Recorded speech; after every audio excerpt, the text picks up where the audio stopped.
అది పోతే ఇంకోతొస్తది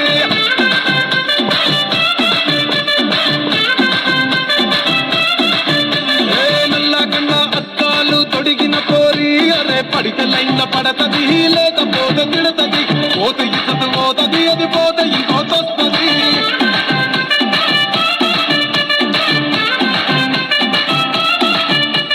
hero Honda బండి మీద పొరడు చూడు కూలింగ్ గ్లాస్ పెట్టి కటింగ్ ఇస్తాడాడు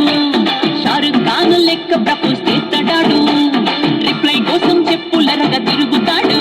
అరే ఓకే అని అంటి మహాబోయో గుర్రం అంటాడు ఒక్కసారి పడికి మహా లెక్క నన్న చెయ్యడు ఓకే అని అంటి మహాబోయో గుర్రం అంటాడు ఒక్కసారి పడికి మహా లెక్క నన్న చెయ్యడు పడేదాకా పరేషాను చేస్తాడు